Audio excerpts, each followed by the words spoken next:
I'm joined now by my guest, and I'm so glad to have John Lott on the program with me. I got to say, I was struggling with some of the, some ideas, I guess, or some thoughts. I was just really troubled by these parents that were going to jail for their kids. And I got to be honest with you, even as a talk show host, someone that comments on this type of stuff all the time, you want to make sure that your instincts are right. I mean, even sometimes, even though I can be a big mouth, I want to. I don't, just because I feel something doesn't mean that it's the right thing.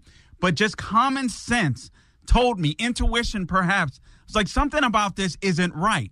Lo and behold, I was doing, literally, I texted the producer to my podcast, and I said, listen, we've got to get on Mark Walters, is what I said initially. And I said, I want to have a frank discussion. I don't believe these parents belong in jail. And then the next thing I know, I'm researching, and I check Zero Hedge, and John Lott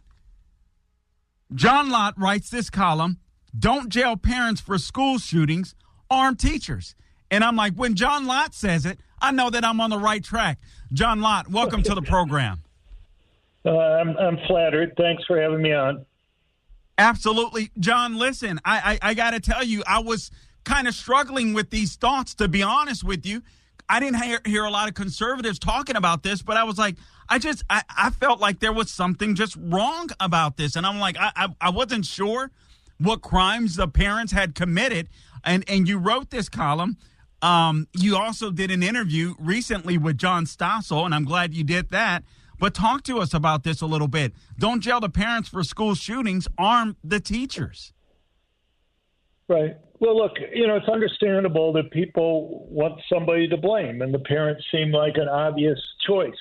The thing is, there are lots of other people involved in this situation. So a year ago, you had police go out to the home of the family in Georgia there and interviewed the young boy who ended up committing the murders. And they could have arrested him, but they didn't. They asked him if he was the one who had put messages up on social media. He said he wasn't. They accepted his explanation that was there, and then they left. And the question is, let's say he told his father the same thing that he had told the police officers, and he told the police officers in front of his father that thing. Should the father have believed him any more or less than the police officers believed him? Such a great point. You have other things that are going on. You have experts at school or whatever that deal with these things. You look at the mass public shootings over the last 25 years, over half of the mass public shooters were actually seeing mental health care professionals prior to their attacks. And in not one single case did those mental health care professionals identify these individuals as a danger to themselves or others. And so you take something like the Crumley family in Michigan, who were the father and mother were sentenced to 10 years in prison because basically it was argued that they should have seen the problems with their son. Well, the son had seen the mental health care professional at school, the psychologist at school, and the psychologist at school hadn't identified him as a danger to himself or others. And so my question is, if these mental health care experts aren't able to go and identify these people as a danger, should the parents? Why should the parents necessarily be able to go and identify that? In some of these cases, you had international experts. In the Santa Barbara murderer's case, he was actually seeing the head of psychiatric services at Children's Hospital in Los Angeles, a guy who's written many academic articles on identifying violent youth offenders. And he was unable to identify the person before the attack as a danger to himself or others. If you're going to blame people, it seems like there's lots of people to go and blame. But here's the bottom line to me, and that is it should be pretty obvious by now that we're not able to identify these individuals very well before they engage in their attacks. And so if you're not going to be able to identify most of these guys, what's your backup plan? And if you're talking about, if anybody who reads the diaries or manifestos for these mass murderers know that they overwhelmingly want to get media attention. Most of them want to commit suicide. And they know the more people they kill, the more media attention that they're going to get. And so these guys may be crazy in some sense, but they're not stupid. They know if they go to a place where their victims are disarmed, in a gun-free zone, they're going to be able to go and kill more people and therefore get more media attention. And so, rather than having a school that has a sign in front that says this is a gun-free school zone, why not have a sign in front of the school that says select teachers and staff are carrying concealed and will use the guns to protect the students and others? Now, at the Georgia case, you have a situation where there was an armed security officer who was able to go and stop him. But what people have to understand is that these uniformed armed security officers have an extremely difficult task. It's kind of like, think of it this way. We have air marshals on planes. Do you think air marshals ought to be in uniform? No, of course nobody would think. Right, because you would give the terrorists tactical advantages because they know who they'd have to take out first. And the same thing is true with armed security officers. If somebody's in uniform, the attackers can either wait for the person in uniform to leave the area before they attack, or they can move on to another building, let's say inside the school, or who do they take out first? Because they know if the officer is the only person who's armed there, and they take him out, they're going to have free reign to go after other people. The advantage of having concealed is that you take away those tactical advantages. So if you're going to put a school resource officer in a school, I plead, don't put them in uniform. Have them blend in, give them a staff position or something like that, so it's not readily obvious who it is that is going to be defending people there. And so, but it's just not schools. It's gun-free zones generally attract these guys. I don't know. One of my biggest pet peeves with the media is that they'll go and cover the diaries or manifestos for these mass murderers, but they leave out all the time the discussion that these mass murderers have for why they pick the targets that they do. Whether it's the Nashville school shooter. Right. You look at Nashville school shooter. She was planning on she looked at 3 other targets and turned them down and decided to go after the Covenant school because the other targets had, allowed concealed carry or whatever, and she was worried that she wasn't going to be successful.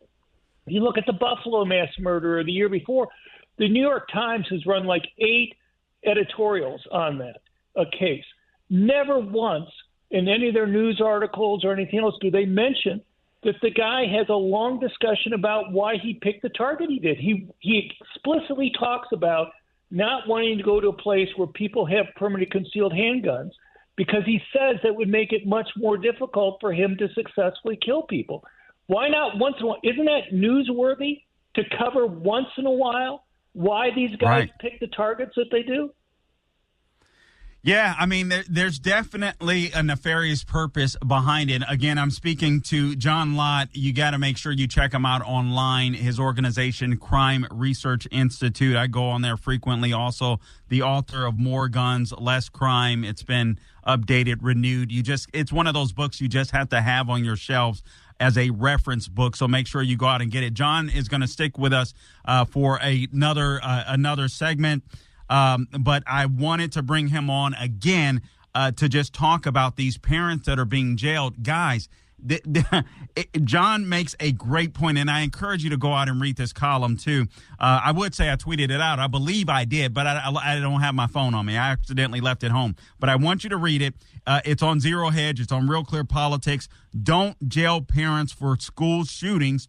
Arm teachers. I think this is so important. If you're going to blame the parents, why not blame all of the people beforehand that did not catch the shooter? Why is it that the counselors, mental health counselors aren't being blamed? What about the police officers that went to this young man's house? The case that John Lott makes is again, simply, how can you blame the father when the experts couldn't catch this? And then what laws, what policies is this father that's being held now being charged with? Giving his son a rifle for Christmas? Are you kidding me? We'll be back. Hey, Carl Jackson here. You've asked, and MyPillow has listened. They're finally bringing you the most requested offer ever. Right now, you can get the queen-size premium MyPillow for just $19.98. MyPillow is made with a patented adjustable feel. It adjusts to your exact individual needs, regardless of your sleep position. It helps to keep your neck aligned, and it holds its shape all night long so you get the best sleep of your life. But that's not all. You can get their 6-piece kitchen or bath towel sets for just $25. The brand new mattress topper for as low as $69.98, and their famous MyPillow bed sheets for as low as $25, and so much more. Go to MyPillow.com or give them a call at 800-858-0263. Use the promo code Carl, that's C-A-R-L, I don't spell it like the communists, to get huge discounts on all MyPillow products, including the premium queen-size MyPillow for just $19.98. That's the lowest price ever. Don't delay. Order today. Use promo code Carl at checkout. All right, welcome back to the program. Again, I'm joined by my guest, John Lott. You can find him on X at John R. Lott Jr. At John R. Lott Jr. He spells his last name with 2 T's. Also, my mistake, he's from the Crime Prevention Research Center. He's the president of the Crime Prevention Research Center. Check out his website, crimeresearch.org. crimeresearch.org, crimeresearch.org. And again, I'm talking to John about this article that he wrote, and I'm so glad that he wrote it. And honestly, John, I'm just so glad that you're out there. We need a voice like yours out there that's going to protect and stand up for the Bill of Rights and the Second Amendment. And I know that's not where your life was originally, but I believe that God has you here for a purpose. I truly do. I truly do believe that, John. Let me go back to this issue with the parents, and then I want to go back to gun-free zones, because I want to make sure that we make this loud and clear. Even going back to the Crumleys. Let me just give you this example, and then I'll let you take it from there, John. I remember I moved from Los Angeles to Orlando, Florida. I mean, back in '93, went back to L.A. for some time, but eventually came right back to Orlando. When I first moved out here as a teenager, trying to escape some junk I was into in California, I came out here, John, and I would see teenage boys all over the place, their pickup trucks, guns everywhere. Everybody had a gun, a shotgun, or a rifle right in the back of their pickup trucks. John, I came from L.A. I came from the hood. I was like, man, I was like, these fools are crazy. But you know what, John? I never messed with any of those cats. I was like, if they are armed, I'm not doing anything. And honestly, it ended up being a much better environment for me, and I'm still here to this day. Less crime, more guns. Right.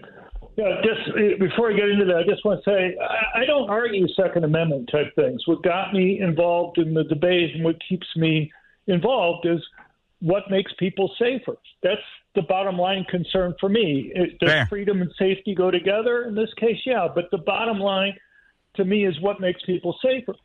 And the point that you're bringing up, I think, is an important one.